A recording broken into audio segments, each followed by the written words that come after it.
समय की बात है, एक नगर में रौनक नाम का एक व्यक्ति रहता था। जैसा नाम वैसा रूप, अकल में उसका कोई भी मुकाबला नहीं कर सकता था। एक दिन उसने घर के बाहर बड़े बड़े अक्षरों में लिखा, यहाँ अकल बिकती है। उसका घर बीच बाजार में पड़ता था। हर आने जाने वाला व्यक्ति वहां से गुजरता था। हर कोई बोर्ड को देखता और हंसता और आगे बढ़ जाता। लेकिन रौनक को भी पूरा विश्वास था कि मेरी दुकान एक दिन जरूर चलेगी। फिर एक दिन एक अमीर महाजन का बेटा वहां से गुजर रहा था। दुकान को देखकर उससे रहा नहीं गया। उसने अंदर जाकर रौनक से पूछा, भाई साहब, यहाँ कैसी अकल मिलती है और उसकी क्या कीमत है? फिर रौनक ने कहा कि यह बात इस बात पर निर्भर करती है कि तुम इस बात पर कितना पैसा खर्च कर सकते हो। फिर उस अमीर महाजन के बेटे गंपू ने जेब से 1 रुपया निकाला और फिर रौनक से पूछा, इस 1 रुपये के बदले में कौन सी अकल मिलेगी और कितनी मिलेगी? भाई, 1 रुपये की अकल से तुम लाखों रुपए बचा सकते हो।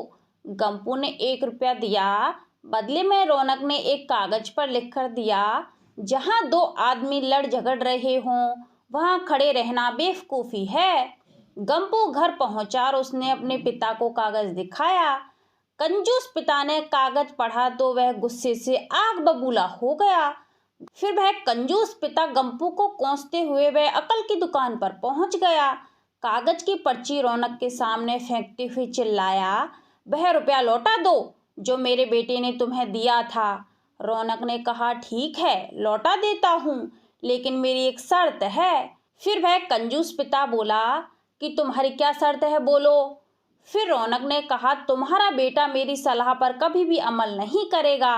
फिर कंजूस महाजन के वादे करने पर रौनक ने रुपया वापस दे दिया। उस नगर के राजा की 2 रानियां थीं। एक दिन राजा अपनी रानियों के साथ जौहरी बाजार से गुजर रहे थे। दोनों रानियों को हीरो का एक ही हार पसंद आ गया। फिर दोनों रानियों ने सोचा कि महल में पहुंचकर अपनी दासी से यह हार मंगवा लूंगी। संयोग से दोनों दासियां एक ही समय पर हार लेने पहुंच गईं। बड़ी रानी की दासी बोली, मैं बड़ी रानी की सेवा करती हूँ, इसलिए मैं हार पहले लेकर जाऊंगी।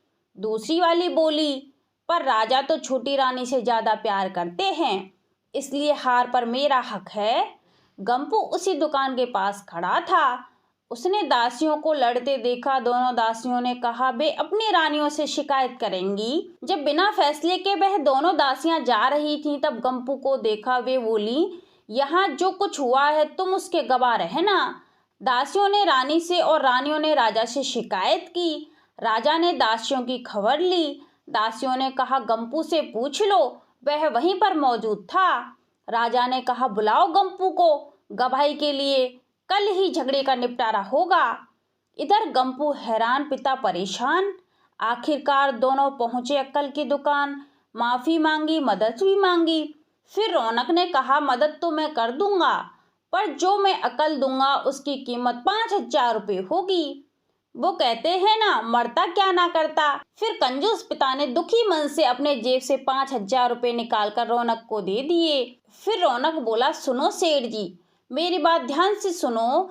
जब यह गंपू राजमहल गवाही देने जाए तो पागलपन का नाटक करे और दासियों के विरुद्ध कुछ भी कहे। फिर वह सेठ बोला, ठीक है।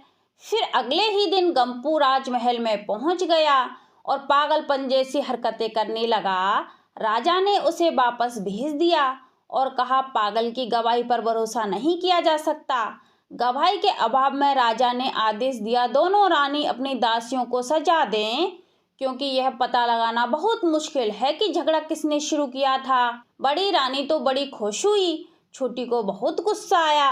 गंपू को पता चला कि छोटी रानी उससे नाराज है, तो वह फिर अपनी सुरक्षा के लिए परेशान हो गया। फिर पहुंच गया अकल की दुकान। रौनक ने कहा, इस बार अकल की कीमत 10,000 रुपये होगी।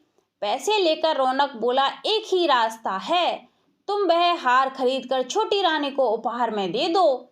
गंपू सख्ते में आ गया और बोला, अरे ऐसा कैसे हो सकता है, उसकी कीमत तो लाखों रुपए है। फिर रौनक बोला, कहा था ना मैंने उस दिन जब तुमने पहली बार आए थे, 1 रुपये की अकल से तुम लाखों रुपए बचा सकते हो। इधर गंपू को हार खरीद कर भेंट करना ही पड़ा। उधर अकल की दुकान चल पड़ी और कंजूस महाजन सिर पीट कर ही रह गया। और फिर कंजूस महाजन ने अपने बेटे को बहुत खरी खोटी सुनाई और बहुत गुस्सा भी किया और कहा कि आज के बाद तुझे किसी की बातों में नहीं पड़ना है। तो आज के लिए बस इतना ही, आगे मिलते हैं कोई नई कहानी के साथ।